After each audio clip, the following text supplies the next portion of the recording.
Praise God. Thank you, Lord. Thank you, Jesus. Sa umagang ito, samahan po ninyo kami. Tayo po ay mananalangin. Ngayong araw po ay araw ng Sabado. Pray of the Nation. At ito po ay pangungunahan po ng Area 3. Yes. At sa aming tagapagpamahala, si Pastor Amante Cortez. Okay? Sa lahat po dyan, ng mga nasa online, lahat na po nanonood dyan, blessed morning, mapagpalang umaga po sa bawat isa. At pasensya na po kayo, hindi ko po kayo nakikita kasi po ako'y wala pong data. Pero ganun pa man, ay kasama namin kayo sa umagang ito, sa oras na ito, na tayo po'y mananalangin para po sa ating bansang Pilipinas, sa mga tagapamuno, sa mga LGU, at ganun din po sa Body of Christ at sa lahat ng tao. Hallelujah, praise God.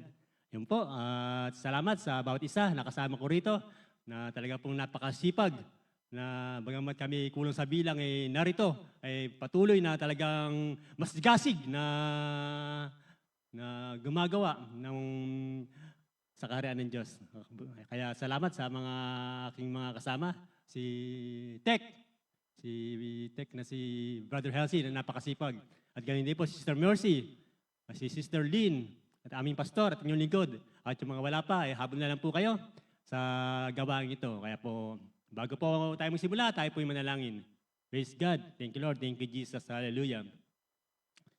Oh, thank you, Jesus. Hallelujah. Praise God. Amang banal, nakila at makapangyarihan sa lahat, salamat po sa umagang ito na narito kami, Panginoon, upang lumapit sa iyo, mayroong pakawaba at mananalangin. Hallelujah. Salamat po sa umagang ito. Salamat sa kabutihan mo.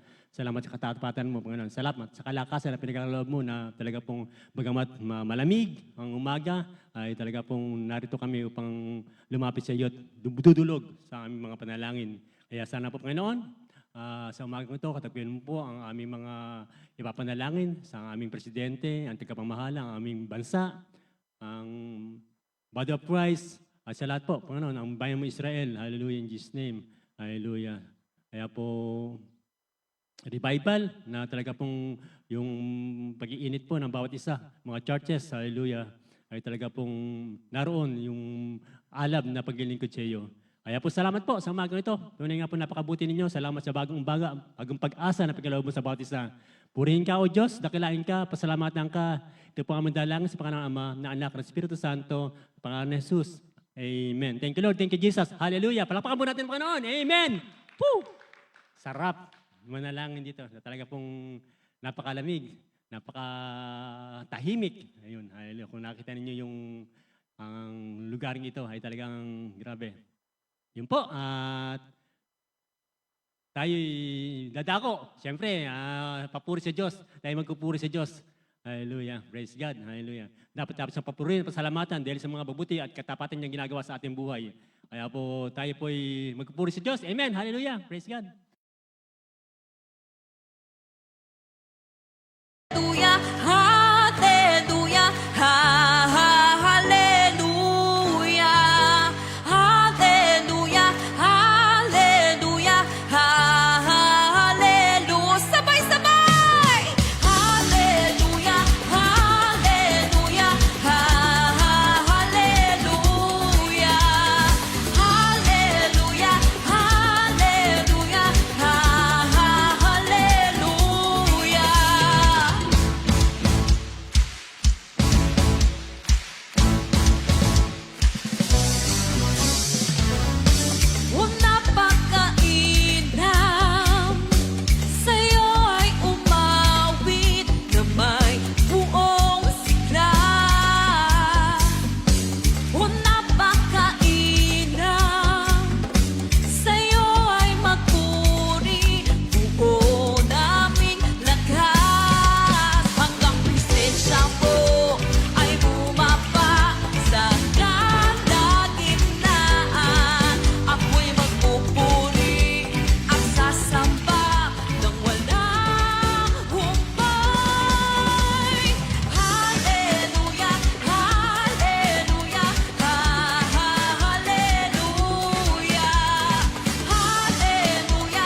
pupuri ang sasamba ng walang humpay. Hallelujah, hallelujah, hallelujah. Hallelujah, hallelujah, hallelujah. Magpuri ng walang humpay sa Panginoon. Ibigay mo ang lahat-lahat ng Diyos. Sabay-sabay! Walang humpay na magpupuri sa'yo, O Diyos. Walang humpay na magpupuri sa'yo, O Diyos. Walang humpay na magpupuri sa'yo, O Diyos. Walang humpay na magpupuri sa'yo, O Diyos. Walang humpay na magpupuri sa'yo, O Diyos. Walang humpay na magpupuri sa'yo, O Diyos. Walang humpay na magpupuri sa'yo, O Diyos. Walang humpay na magpupuri sa'yo, O Diyos. Sabay-sabay! Hallelujah, hallelujah, hallelujah. Hallelujah, hallelujah, hallelujah. Hallelujah, hallelujah,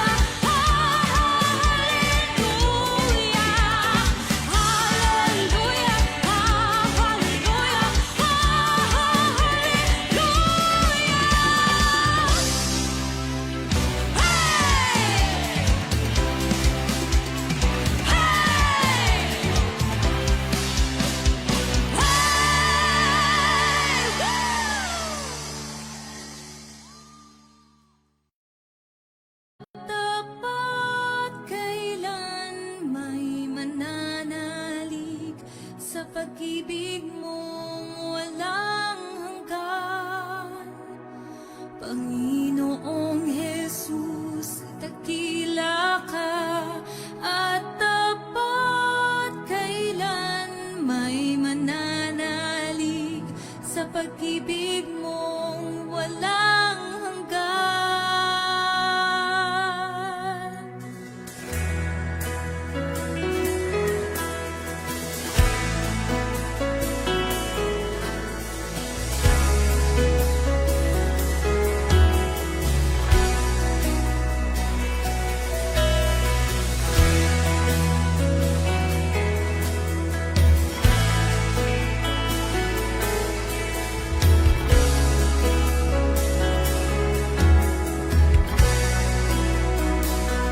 Sa bawat pagsubok, hindi mangangamba.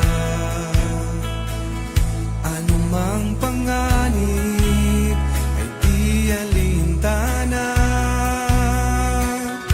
Sa paghihirap at takot ng puso, ikaw ang kasama, magtitiwala sa'yo. Panginoong Jesus, dakila ka at tapat kailanman. Mananalig sa pag-ibig mo walang hanggan. Aawit ng kagalakan sa wagas mong katapatan. Sa piling mo, O Diyos, nag-uumapaw ang puso ko. Aawit ng kagalakan sa wagas mong katapatan. Ikaw ang Diyos na buhay, papuri ang iaalay. Hari ka sa aking buhay.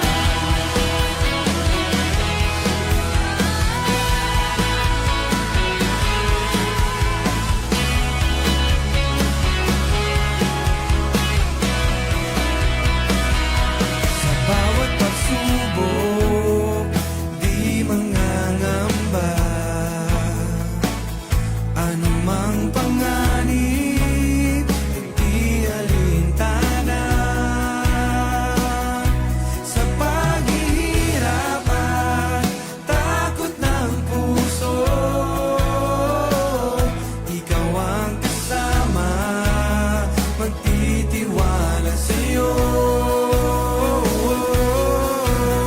Panginoong Jesus, dakila ka at tapat, kailanman nananalig sa pag-ibig mo walang hanggan. Aawit ng kagalakan sa wagas mong katapatan. Sa piling mo, O Diyos, nag-uumapaw ang puso ko. Aawit ng kagalakan sa wagas mong katapatan. Ikaw ang Diyos na buhay, papuri ang iaalay. Maghari ka sa aking buhay.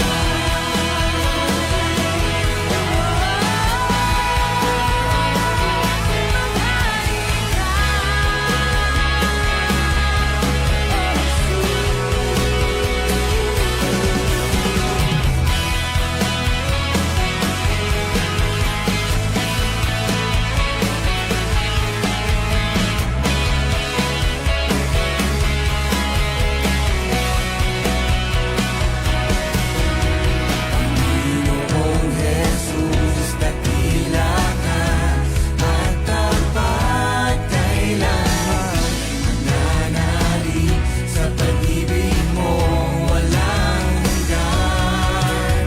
Panginoong Jesus, dakila ka at tapat, kailanman nananalig sa pag-ibig mo walang hanggan.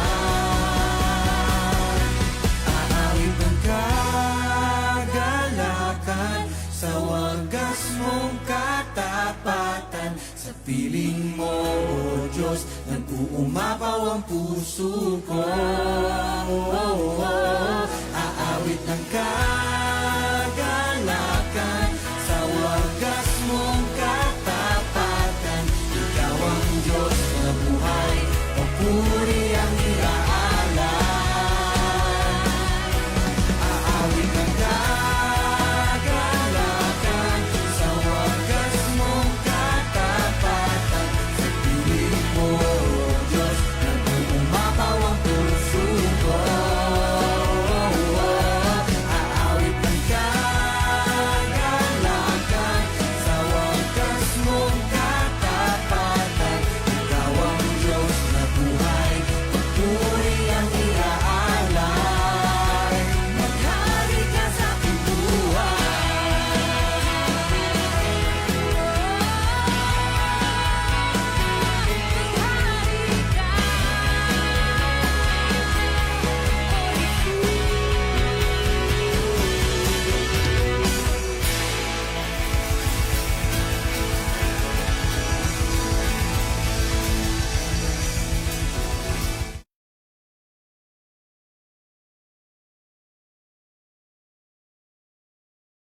Thank you, Lord. Thank you, Jesus. Tulungan na po tayo umaawit na may kagalakan sa ating Panginoon Diyos. Amen. Purihin ka. Amen. Dakilain ka. Panginoon, hallelujah. Sa umagang ito at sa aming buhay. Amen. Praise God.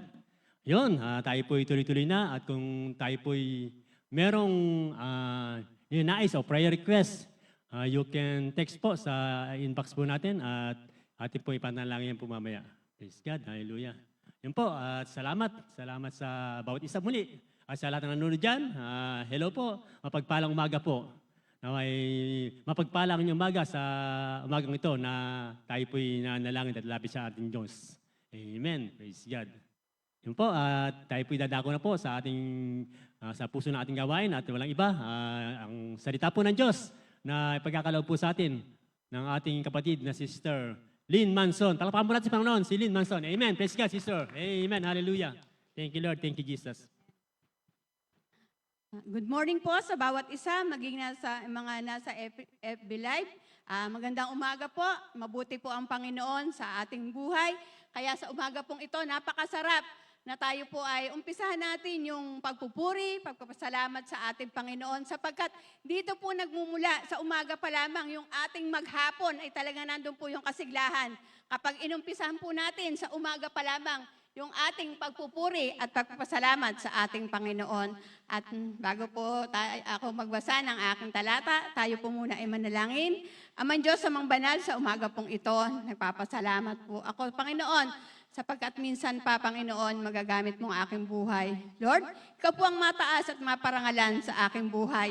Tunay, Panginoon, wala po akong magagawa kung ako'y hiwalay sa iyo. Kaya, Panginoon, hiningi ko po yung Banal na Espiritu ang manguna sa akin sa umagang ito sa paghahayag ng iyong mabuting balita.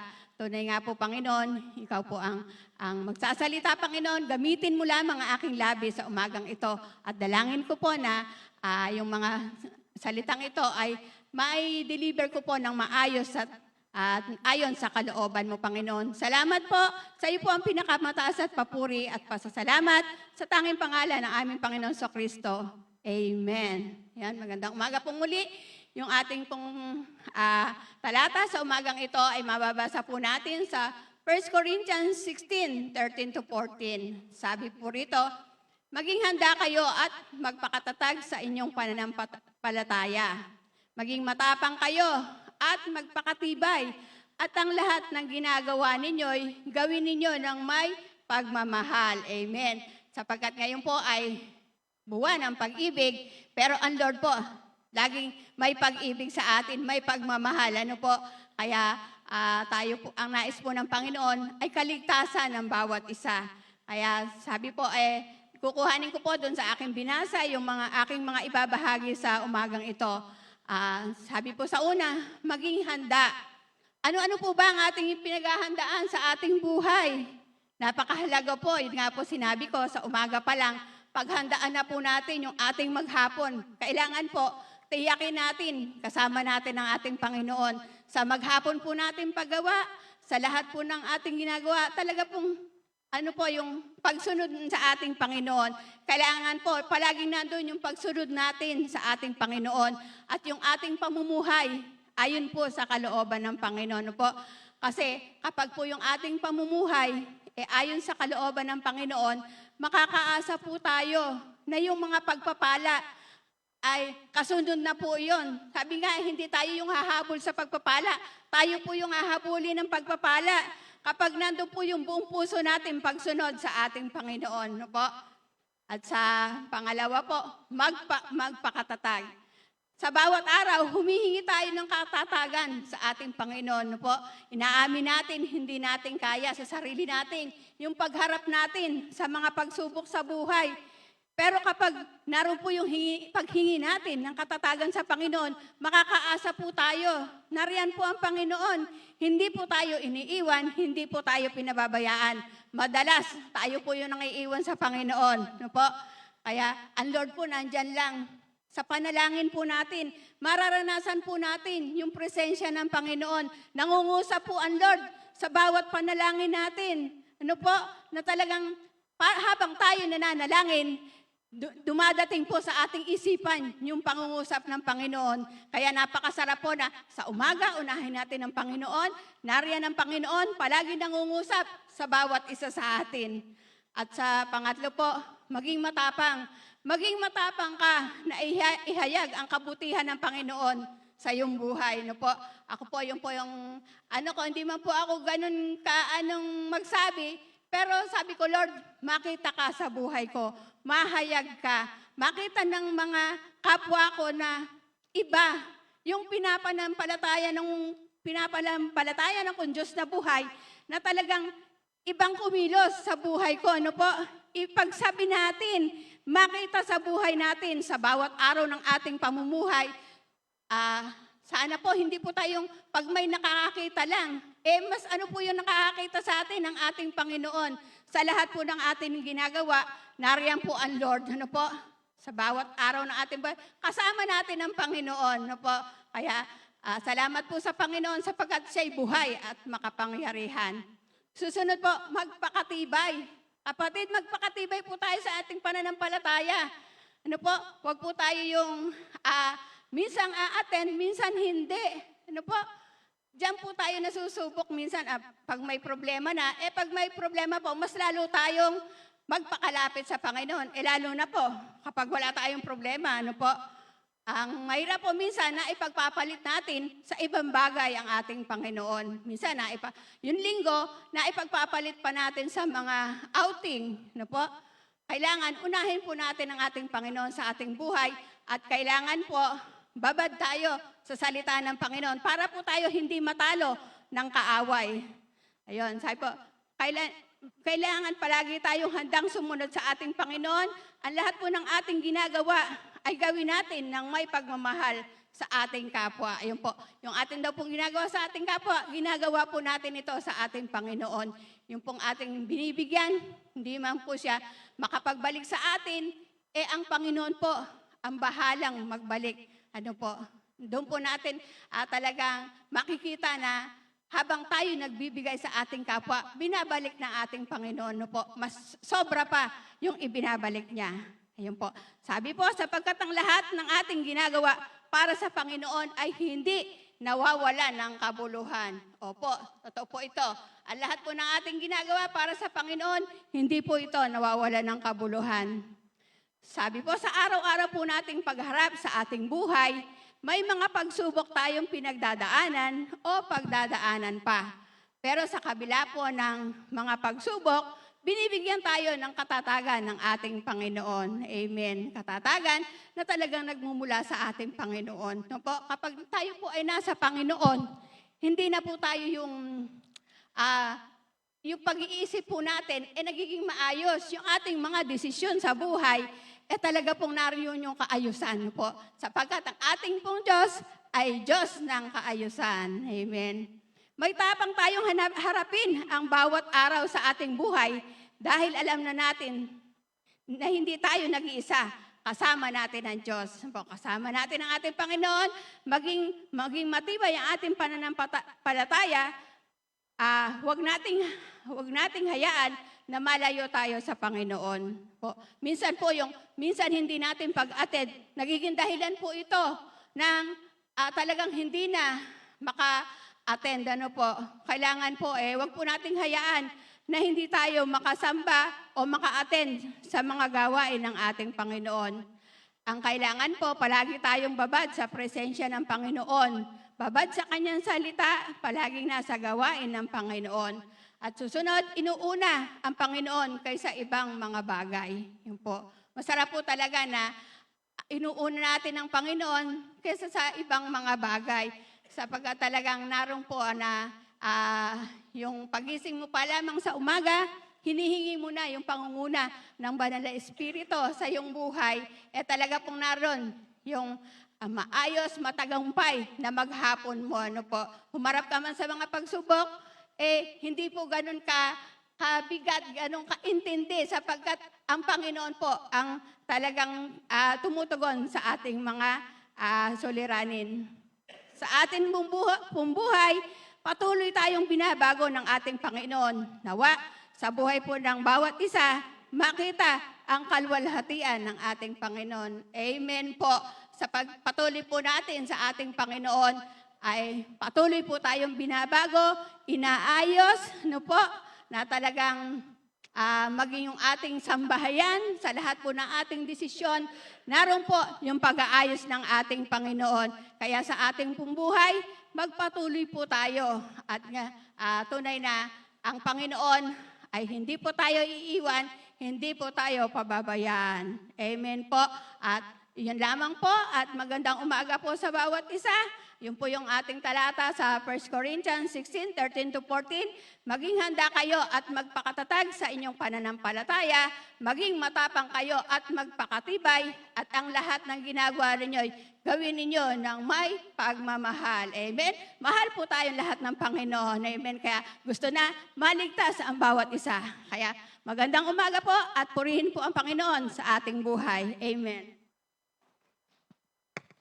Amen. Hallelujah. Tunay nga po na sa umaga pa lang paghahanda. Kaya mga kapatid, ano ang ginagawa niyong paghahanda? Siyempre, sa umagang pagkagising, Ngalan mo'y pupurihin. Yun po, sa umaga pa lang ay talaga pong purihin natin ang Diyos.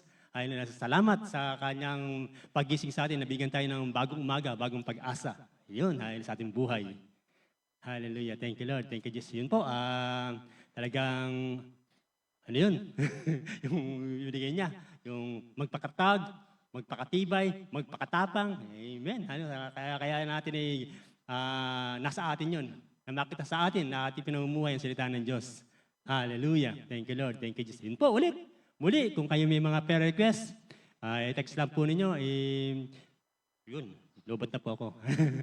Yun, at ating ipag-pray po mamaya. At tayo po dadako na po sa ating panalangin. Lord, hallelujah. Samahan po kami sa magang ito. Hallelujah, Holy Spirit. Amen. At kay pangungunahan ng ating kapatid na Sister Mercy. Pamanalangin niya ay President of the Philippines. Amen. Hallelujah. Thank you, Lord. Thank you, Jesus. Sister Mercy. Palakpang baras Panginoon si Sister Mercy. Amen. Kasama ko po yan. Prayer warrior. Isang mapagpalang umaga po sa ating lahat at sa pagkakataong ito po ay isang magandang pribilehiyo na maiparating natin sa Panginoon ang ating panalanginan at tayo po ay idulog natin sa Panginoon ating pong presidente at ang bansang Pilipinas. Tayo po ay manalangin. Manamin Diyos na makapangyarihan sa lahat, tunay nga po Ama na pinupuri ka namin, pinapasalamatan dahil dakila ka sa aming mga buhay. Lord, salamat po sa patuloy na pagbibigay mo po ng kalakasan sa bawat isa amin. Gayon din po, Panginoon, salamat sa mga magandang bagay na ginagawa po sa amin. At sa pagkakataon nga po ito, Panginoon, ay dinudulog po namin sa iyo ang aming bansang Pilipinas. Lord, patawarin mo po ang bansang ito sa mga kasalanan na nagawa. At dalangin po namin na naway muli mong ibangon ang bansang ito, na ang bansang ito ay maging para sa iyo. Kaya sa pagkakataong ito ay patuloy po namin dinudulog sa iyo ang aming presidente, na kung saan siya po yung itinalaga mo na manguna sa aming bansa. Patuloy po namin dinadalangin na bigyan po siya ng maayos na kalusugan, maayos na kaisipan, na sa gayon po ay mapamahalaan po niya ng tama at ayos ang bansang ito na ipinagkatiwala mo po sa kanya. Bagamat marami po siyang hamon ng buhay na kinakaharap, subalit alam po namin na higit na malaki ka sa mga problema na kanyang kinakaharap. At alam po namin na ito ay mapagtatagumpayan po ng aming presidente kung siya po ay sasamahan mo. Kaya patuloy po namin dinadalangin sa iyo na bigyan po siya ng mga advisor na kung saan ay merong banal na pagkatakot sa iyo na anak mo, na kung saan ay ilalapit din po siya sa iyo para makilala kanya bilang Panginoon at sariling tagapagligtas, upang sa gayon po ang kanyang panungkulan ay maging kalugod-lugod sa iyo at lalong maging matagumpay. At dalangin po namin na nawa ay samahan mo po siya sa lahat po ng mga gampanin niya sa kanyang mga magandang proyekto, Panginoon, para sa ikasusulong ng bansang ito at yung pong ninanais niya na mapagaan yung kabuhayan ng bansang Pilipinas. Lord, patuloy po siyang samahan para po ito ay maisakatuparan. At lahat po ng mga nagbabanta sa kanyang administrasyon para pabagsakin yung kanyang administrasyon, Lord, samahan mo po dahil alam mo po yung laman ng puso ng aming presidente. Kaya dalangin po namin nawa ay patuloy po siyang samahan para mapagtagumpayan po niya yung magandang adhikain po niya para maisulong at maayos ang kabuhayan ng bansang Pilipinas. At gayon din po, Ama, dinadalangin po namin yung kanyang Vice President na kung saan, Panginoon, ay dapat na sumusuporta sa kanya. Subalit ang nakakalungkot po ay nagiging kalaban niya. Kaya dalangin po namin na lagyan mo po ng tamang puso yung aming Vice President upang yung kanyang tungkulin bilang Vice President na taga-suporta sa kanyang presidente ay magampanan po niya, Panginoon, at yung pong mga bagay na nagawa niya na kung saan ay siya po ay naihain nga ng impeachment, Panginoon. Lord, ikaw po yung nakakaalam ng tunay na kanyang paglilingkod kung ito po ay naging kalugod-lugod sa iyo. Kaya dalangin po namin na yung pong impeachment na inihahain sa kanya, Panginoon, kung ito po, Panginoon, ay hindi nakalulugod sa iyo, ikaw na po yung bahalang manguna sa problema ng aming Vice President na ito, na nawa ay ang katagumpayan po yung siyang manaig at yung katuwiran ng siyang mangyari. Gayon din po, Panginoon, tinataas po namin sa iyo ang aming mga senators na kung saan, Panginoon, na iba't ibang ang kanila pong opinyon, hati po ang opinyon nila, Panginoon.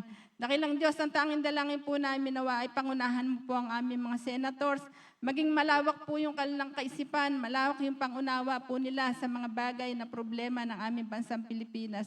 Tulungan mo po sila na magkaroon ng pagkakaisa at hindi po sila yung magtatalo-talo, Panginoon. Dahil ninasa po nila yung tungkuling ito dahil ang nais po nila ay maglingkod sa bayan.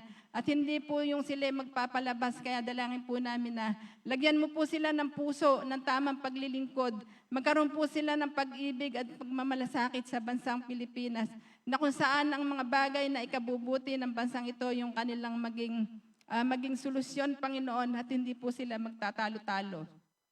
Gayun din po, Panginoon, dinadalangin po namin yung mga congressman na kung saan sila po yung gumagawa ng batas. Ang tanging dalangin po namin nawa ay bigyan po sila ng katalinuhan at kaalaman sa mga batas na isinusulong nila, para ang mga batas na ito ay para sa kapakinabangan po ng bansang Pilipinas at hindi lamang po sa pansarili nilamang intensyon. Kaya dalangin po namin, Panginoon, na patuloy po silang bigyan ng malawak na kaisipan at maging sensitibo sa problema ng aming bansang Pilipinas, na ang kanila pong isusulong na batas ay yung para po sa ikasusulong ng bansa at sa ikagagaan ng kabuhayan ng mamayang Pilipino. Kaya tunay nga po, Panginoon, na isinasalalay po namin sa inyong mga kamay yung mga bagay na ito, dahil ikaw po yung tugon sa aming panlangin. Kaya ang lahat po ng pagpupuri at pagpasalamat ay binabalik po namin sa iyo, dahil ikaw yung Diyos na makapangyarihan na pinagmumulan ng mabubuting bagay at tutugon sa aming panalangin. Kaya salamat po. Thank you, Lord. Hallelujah. Ito po ang sa aming dalangin sa pangalan ni Jesus. Amen. Amen. Thank you, Lord. Thank you, Jesus. Thank you, Sister Mercy. God bless your family. Amen. Hallelujah. Yun po, tuloy-tuloy na po tayo. Tayo po dadako sa ating local government unit o LGU at pangunahan po ng ating kasistan na wala iba, kundi Sister Teacher Jalyn Dimaranan. Dimaranan Dukot. Amen. Praise God. Hallelujah. Thank you, Lord. Thank you, Lord. Tayo pong lahat ay manalangin. Panalangin po natin ng LGU, Bulacan at ang Kalumpit. Amang Banal, maraming salamat po sa oras na ito. Salamat, Panginoon, sa panibagong araw, kalakasan na iyong pinagkaloob sa amin. Dalangin ko po, Panginoon, nagabayan mo po ang bawat isa at tinataas ko po sa inyo, Panginoon, ang LGU, Bulacan at Kalumpit, Lord God. Patuloy, Panginoon, na hawakan mo po, Panginoon, ang aming gobernador, vice-gobernador, ang kanilang mga nasasakupan, Panginoon. Gayun din po, Panginoon, dalangin ko rin po ang aming mayora, Panginoon, ang vice mayor, Lord God, at ang mga kasamahan po nila, Panginoon, na nanunungkulan sa aming bayan. Dalangin ko po, Panginoon, ang aming lalawigang Bulacan, Lord God, ay patuloy, Panginoon, na itinataas po namin sa iyo. Kayo po, Panginoon, ang mag-ingat, Panginoon. Kayo po, Panginoon, ang magpala. Kayo po, Panginoon, ang magbigay ng tamang kaisipan, ng wisdom and knowledge and understanding, Panginoon, sa lahat ng namumuno, Panginoon. Dalangin ko rin po, Panginoon, yung mga establishmento, Lord God, yung mga businesses, Panginoon, na nakatayo, Lord God, sa aming lalawigan, Panginoon, ay pagpalain mo pa po, Panginoon. Gayun din po, Panginoon, tinataas ko rin po sa inyo, Lord God, ang Kalumpit, Panginoon. Patuloy, Lord God, na ikaw ang maghawak, Lord, ikaw ang mag-ingat, Panginoon, ikaw ang magbigay ng kaalaman, ng wisdom, Panginoon, sa mga namumuno. Hindi lamang po sila, Panginoon, kung hindi ang bawat kapitan, Lord God, na namumuno sa